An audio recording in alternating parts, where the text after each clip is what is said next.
3 point important है। 3 point अगर आप कर लेते हो कुछ भी नहीं करना। पहला, this area divide by this area, this area divide by this area. Third point हमने 9th क्लास में सीखा था, दो पैरेलल लाइंस के बीच में जो ट्रायंगल बनते हैं उनके एरिया इक्वल होते हैं, बस खत्म। हेलो एवरीवन, आज के इस वीडियो में हम लोग डिस्कस करने वाले हैं बीपीटी थ्योरम। बहुत ही इंपॉर्टेंट है, इसको हम लोग थेल्स थ्योरम भी बोलते हैं। इसका फुल फॉर्म है बेसिक प्रोपोर्शनलिटी थ्योरम। ठीक है, तो मैं हूं आशीष और आज के इस वीडियो को शुरू करते हैं। बहुत ही इंपॉर्टेंट टॉपिक है और बहुत ही ईजी वे में मैं आपको समझाने वाला हूं, जिसको आपको याद करने की जरूरत भी नहीं पड़ने वाली। तो चलिए आज के इस वीडियो को शुरू करते हैं। सबसे पहले हमारे पास कोई भी एक ट्रायंगल गिवन होगा, जैसे ABC एक ट्रायंगल है। ठीक है, तो अगर आप ट्रायंगल के किसी भी साइड के पैरेलल एक लाइन खींच देते हो बीच में कहीं भी, जैसे BC के पैरेलल मैंने DE बनाया है, एज इट इज अगर आप चाहते हो कि AC के पैरेलल यहां पे कोई लाइन खींचना चाहते हो या फिर इसके पैरेलल कोई लाइन खींचना चाहते हो, हमने एक ही लाइन इसके पैरेलल एग्जांपल के लिए खींच के रखा है। इस चीज को समझना बहुत इंपॉर्टेंट है। कोई भी ट्रायंगल हो, उसके एक साइड के पैरेलल एक लाइन खींच दिया तो बीपीटी ये कहता है कि ये जो रेशियो है दो साइड के, वो इसके रेशियो के इक्वल होगा। अब कैसे होगा वो भैया आपको बताएंगे। चलिए देखिए, सबसे पहले हमारे पास गिवन है in triangle ABC। ABC triangle कौन सा है? ये ABC। BC पैरेलल है DE के, मतलब जो BC है वो DE के पैरेलल है। ठीक है, मतलब एक लाइन हमने यहाँ पे DE खींच दिया और हमने कहा कि ये इसे पैरेलल है। हालांकि ये चीज़ आपको पहले से गिवन होगी कि ये इसके पैरेलल है इस ट्रायंगल के अंदर। तो आपको ये प्रूफ करना है कि AD upon DB is equals to AE upon EC होगा। ये कैसे होगा? ठीक है, ओके। तो टू प्रूफ में हमने देख लिया कि हमने ये प्रूफ करना है कि ये जो रेशियो है दो साइड के, मतलब दो पॉइंट के, AD अपॉन DB इक्वल होगा AE अपॉन EC के। ठीक है, तो ये प्रूफ करना है। अब हम क्या करेंगे, हम इसके अंदर कुछ कंस्ट्रक्शन करेंगे। क्या करना है? Join BE and DC। आपको कुछ नहीं करना, आपको BE मतलब ये जो लाइन है इसको इससे ज्वाइंट कर देना है, DC को भी ज्वाइंट कर देना है। कुछ इस तरीके से हमने ज्वाइंट कर दिया। ठीक है, अगेन आगे देखो, draw EN is perpendicular to AD। मतलब EN हमें एक परपेंडिकुलर ड्रॉ करना है जो कि AD के परपेंडिकुलर हो। एज इट इज हमें DM ड्रॉ करना है जो कि AE के परपेंडिकुलर हो। ये चीज़ समझ में आ रही है आपको? ठीक है, ये चीज़ें हमें अपने से यहाँ पर कंस्ट्रक्ट करना पड़ेगा, यहाँ पे लिखना पड़ेगा कि हमने ये सारी चीज़ें की है इसको प्रूफ करने के लिए, राइट। अच्छा, ये हमारा EN है और ये हमारा DM है। ओके, अब देखो, अब हमें प्रूफ करना है। कैसे करेंगे इस चीज़ को समझना बहुत इंपॉर्टेंट है। सिर्फ एरिया का ही इसमें फंडा है। एरिया ऑफ ADE हमें प्रूफ क्या करना है, पहले उसको देखो। हमें यहाँ पे प्रूफ करना है AD अपॉन DB। तो हम क्या करेंगे, हम ऐसे ट्रायंगल का एरिया ले जिसके अंदर AD और DB साइड आ जाए। हम क्या करेंगे, हम ऐसे ट्रायंगल का एरिया ले फर्स्ट स्टेप के अंदर जिसके अंदर AD साइड और DB साइड आ जाए, ताकि जो भी बाकी की सारी चीजें होंगी वो अपने आप डिवाइड होकर कैंसिल हो जाए और ये चीजें आ जाए। ऐसे आपको याद करना है। तो स्टेप 1 में हम क्या कर रहे हैं, एरिया ऑफ ट्रायंगल ADE मतलब ADE, ऊपर वाला जो ट्रायंगल देख रहे हो इसका area divide by area of triangle BDE। Area of triangle BDE, B ये हो गया, DE हो गया और EE हो गया। तो इसका एरिया बेसिकली हम डिवाइड कर रहे हैं। तो इसका एरिया भैया कैसे निकालेंगे? देखो इस चीज को, अगर आप ये ट्रायंगल देख रहे हो तो इस ट्रायंगल का हाइट क्या है? BDE ट्रायंगल का हाइट आपको इसके अंदर कहीं पे दिख रहा है? नहीं दिख रहा है। तो हम क्या करेंगे, हम ये वाला हाइट लेंगे। इसीलिए हम लोगों ने यहाँ पे ड्रॉ किया था परपेंडिकुलर। NE जो है या फिर EN बोल लो, ये हाइट इस ट्रायंगल में यूज करेंगे इसका एरिया निकालने के लिए। तो हमने क्या किया, हमने क्या कर दिया, ऊपर वाले ट्रायंगल का एरिया पहले लिया डिवाइड बाई BDE, नीचे वाले ट्रायंगल से डिवाइड दे दिया। ठीक है, तो ऊपर वाले का एरिया क्या हो जाएगा, हाफ इंटू बेस। बेस क्या है देखो, A इंटू डी बेस लेंगे। क्यों लेंगे? क्योंकि हमें इसी साइड का तो रेशियो चाहिए, इसीलिए AD से इंटू कर दिया, इंटू हाइट। हाइट क्या होगा, E इंटू N, ये वाला हाइट होगा ऊपर वाले ट्रायंगल के लिए। बताओ, एज इट इज जब आप एरिया ऑफ ट्रायंगल BDE निकालोगे तो हाफ इंटू बेस क्या होगा, इसके अंदर ये बेस ले लेंगे DB। ठीक है, क्यों लेंगे? क्योंकि हमें इसी का रेशियो चाहिए। ये चीज दिमाग में रखोगे तो आंख बंद करके भी सॉल्व कर दोगे कि जिसका रेशियो निकालना है वो चीज तो इंक्लूडिंग होनी चाहिए एरिया में, तभी तो हम इसको फाइंड कर पाएंगे इसके अंदर। ठीक है ना, इस चीज को समझो थोड़ा। तो हमने क्या किया, बेस ले लिया DB इंटू हाइट। क्या करेंगे, इस ट्रायंगल के लिए हाइट तो यही होगा ना, देखो इस ट्रायंगल के लिए हाइट तो यही होगा, EN ही होगा, तो EN से इंटू कर दिया। ओके, अब आप इसके अंदर देखो कि EN से EN कट जाएगा, हाफ से हाफ कट जाएगा, क्या बचा, AD अपॉन DB। तो ये हमारा इक्वेशन 1 हो गया। स्टेप 1 में क्या किया, वापस थोड़ा सा रिवाइज करते हैं। ADE ऊपर वाले ट्रायंगल का एरिया डिवाइड बाई ये नीचे वाला जो ट्रायंगल है DBE, इसका एरिया। ठीक है, क्यों किया भैया? क्योंकि हमें ये दोनों साइड का रेशियो चाहिए था, इसीलिए हमने ऐसा किया, राइट। पहला स्टेप, इक्वेशन आ गया AD अपॉन DB।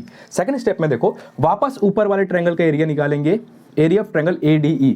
अब हमें ये वाला साइड चाहिए और ये वाले साइड का रेशियो चाहिए, तो हम ऊपर वाले के लिए अगेन ये वाले ट्रायंगल का ही एरिया निकालेंगे। तो ऊपर वाले ट्रायंगल का एरिया क्या हो जाएगा, हाफ इंटू बेस। अब क्या होगा, बेस हम चेंज करेंगे।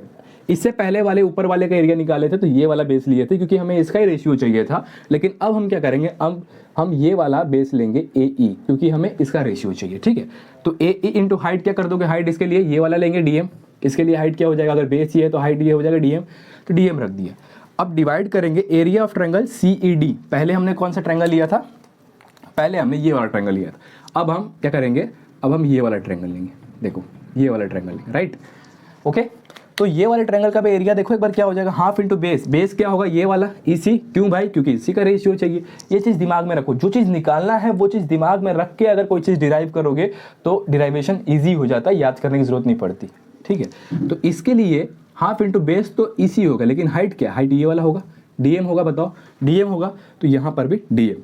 डिवाइड कर दो, DM से DM गया, हाफ से हाफ गया, क्या आया, AE अपॉन EC। स्टेप 2 भी आपको समझ में आ गया, कुछ नहीं करना है, 2 स्टेप है, ऊपर का एरिया, नीचे का ट्रायंगल 1 का एरिया। ठीक है, तो इससे क्या होगा, ये वाले साइड का रेशियो मिल जाएगा। उसके बाद ऊपर का एरिया, लेकिन इस बार बेस ये लेंगे, डिवाइड बाय नीचे वाले ट्रायंगल का एरिया, तो हमें ये दोनों साइड के रेशियो मिल गए, जैसा कि आप इक्वेशन 1 और 2 में देख सकते हो। अब थर्ड स्टेप बहुत इंपॉर्टेंट, देखो हमने 2 स्टेप अच्छे से कवर कर लिए, आपको अच्छे से समझ में भी आ गया होगा। एरिया डिवाइड करना है बेसिकली ऊपर वाले ट्रायंगल्स के साथ और नीचे वाले ट्रायंगल के साथ 2 बार, इक्वेशन 1 में इसको इससे और 2 में इसको इससे। एक चीज याद रखना, जब भी आप बेस लोगे तो ये लोगे दोनों ट्रायंगल में, क्यों, क्योंकि इसी का रेशियो चाहिए। आ गया समझ में, यहाँ तक आगे बढ़े। अच्छा, अब हमने 9th क्लास में ये पढ़ा था, यहाँ पे देखो समझाता हूँ कि 2 पैरेलल लाइंस में अगर आप ट्रायंगल बनाते हो, तो क्या होगा, वो दोनों ट्रायंगल का एरिया क्या होगा, सिमिलर होगा।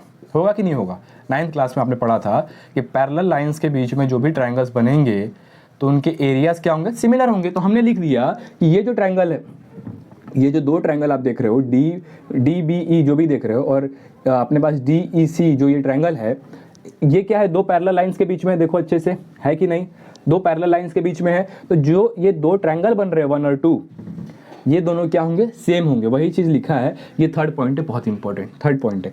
Area of triangle BDE is equals to area of triangle CED। क्यों, क्योंकि area are same between parallel lines, ये हमने 9th क्लास में पढ़ा, ये एक प्रॉपर्टी है।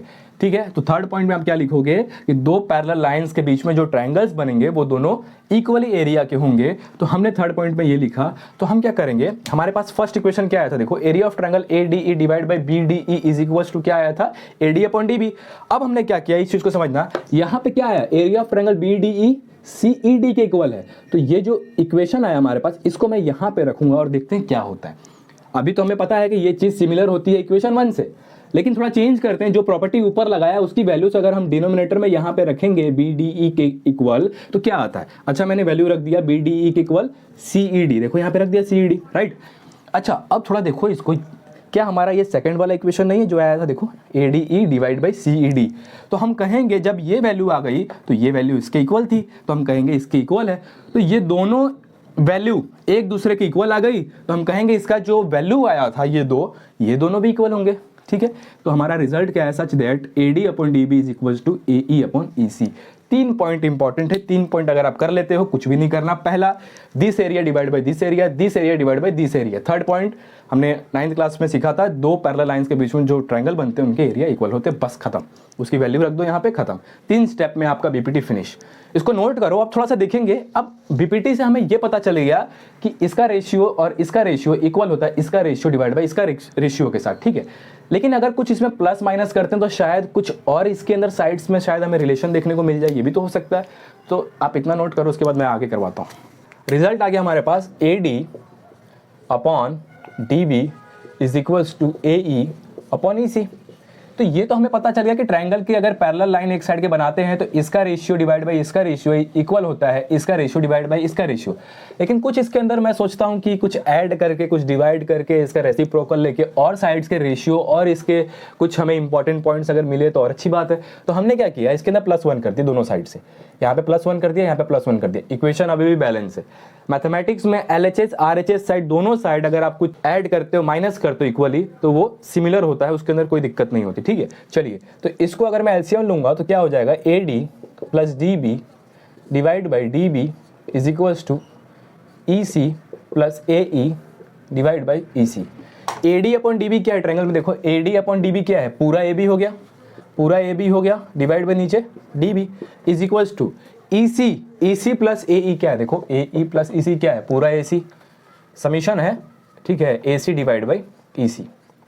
तो एक नया इंपॉर्टेंट हमें चीज मिल गया कि पूरा side divide by D B, नीचे वाला पूरा side A B divide by D B नीचे वाला इक्वल होता है पूरा ए सी डिवाइड बाई ई सी के इक्वल। एक नया इंपॉर्टेंट हमें चीज मिल गया, यहाँ से पैटर्न मिल गया कि हमने बीपीटी से ये तो सीख लिया था कि ये डिवाइड बाई ये होता है, ये डिवाइड बाई ये इक्वल होता है, लेकिन हमें ये नहीं पता था कि बड़े वाले साइड को इससे डिवाइड देंगे वो भी इक्वल होगा बड़े वाले साइड इसको डिवाइड देने पे। तो क्या ये भी बन सकता है कि ये जो हमारा ये साइड है, ये बड़े वाले साइड को अगर ऊपर वाले से डिवाइड दें, ऐसा कुछ भी आ जाए? चलो भाई चेक करते हैं, उसको भी लाते हैं, ठीक है। तो हमारे पास सेकंड क्या आ गया रिजल्ट, सेकंड रिजल्ट यहाँ पे लिखता हूँ, A B divide by D B is equals to A C divide by E C. अब कुछ अलग और फाइंड करने की कोशिश करते हैं, ठीक है, इसको रफ कर दे, चलिए देखते हैं, शायद और कुछ फाइंड कर सकते हैं इससे, है ना। देखो यहाँ पे तो हमारे पास क्या आया था, वही रखेंगे, A D upon D B is equals to A E upon E C. अब इसको मैं क्या करूँगा, इसको मैं करूँगा reciprocal, D B upon A D is equals to E C upon A E. अब मैं इसके अंदर +1 करता हूँ, शायद कुछ हमें और मिल जाए, ठीक है। तो इसको अगर एलसीएम लेंगे तो क्या आ जाएगा, A D plus D B divide by A D is equals to A E plus E C divide by A E. A D plus D B क्या है, A D plus D B A B लिख सकते हैं हम लोग, बताओ ए B लिख सकते हैं, A B divide by A D is equals to A E plus E C, मतलब पूरा ए सी आ गया, ए सी डिवाइड बाई ए ई। इसको वापस रेसिप्रोकल कर दूँ क्योंकि हमने यहाँ पे रेसिप्रोकल किया था ना, इसको अगेन यहाँ पे रेसिप्रोकल कर देंगे तो वैल्यू वही आ जाएगी जो वैल्यू हमने यहाँ पे सिलेक्ट किया था, ठीक है। ओके, रिवर्स करने पे क्या हो जाएगा, A D divide by A B is equals to A E divide by A C. अब देखो ये नई चीज़ मिल गई, नई चीज़ मिल गई, A B upon D B था, A B upon D B था, लेकिन A D upon A B नहीं था, तो ये भी रिजल्ट हमें मिल गया। तो बीपीटी के अंदर अगर +1 करते हो तो ये आता है, अगर इसके अंदर आप इसका सबसे पहले रेसिप्रोकल लेते हो उसके बाद +1 करके फिर अगेन इसका अगर आप रेसिप्रोकल लेते हो तो वैल्यू ये आती है। तो हमें ये सीखने को मिला, हमें क्या सीखने को मिला, अच्छा इसको हम लोग और चेंज कर सकते हैं, यहाँ पे देखो तो इसको और चेंज कर सकते हैं, डी बी को ऊपर भेज दूँ, ए बी को नीचे रख दूँ, ई सी को ऊपर भेज दूँ, ए सी को नीचे भेज दूँ। तो ये कुछ अब समझ में आ रहा है भैया कि बीपीटी से 3 चीज़ें हम फाइंड करते हैं। सबसे पहली चीज़ तो ये तो आती है, +1 करने पे क्या होता है, नीचे वाला डिवाइड बाई ए बी, मतलब फुल जो भी इसका लेंथ है वो डिवाइड हो रहा है, वो इसके इक्वल हो रहा है ई सी अपॉन इसका पूरा रेशियो ए सी के इक्वल। अच्छा ये तो हो रहा था, लेकिन क्या इसके साइड भी होता है? तो हमने क्या किया, हमने यहाँ पे अगेन सॉल्व किया तो हमें ये मालूम चला कि ए डी ऊपर वाले का भी रेशियो ये बड़े वाले के साथ डिवाइड बाई ऊपर वाले का रेशियो बड़े वाले साइड के इक्वल होता है। तो 3 चीज़ें मालूम चल गई, पहला कि ये रेशियो होता है this divide by this equals to this divide by this. हमने इसके अंदर +1 किया तो क्या मिला, this divide by this is equals to this divide by this. लेकिन हमने जब इसका रेसिप्रोकल लेके +1 किया तो क्या आया, आ गया ए डी, मतलब this divide by this and this divide by this equal होता है। तीनों चीज़ बहुत इंपॉर्टेंट है, इतना इनफ है, ठीक है, इतना नोट करिए। ओके, मैं आपसे मिलता हूँ किसी और वीडियो में, जाइए अच्छे से पढ़ाई करिए। देखो हर चीज़ को बेसिक से अगर आप समझते हो तो 11th 12th में भी ज़्यादा दिक्कत नहीं आई, क्यों, क्योंकि आपका माइंड पहले से ही प्रिपेयर्ड होता है उस चीज़ के लिए, ठीक है। तो चलिए मैं आपसे मिलता हूँ किसी और वीडियो में, तब तक ले जाइए पढ़ाई करिए, bye bye bye bye bye.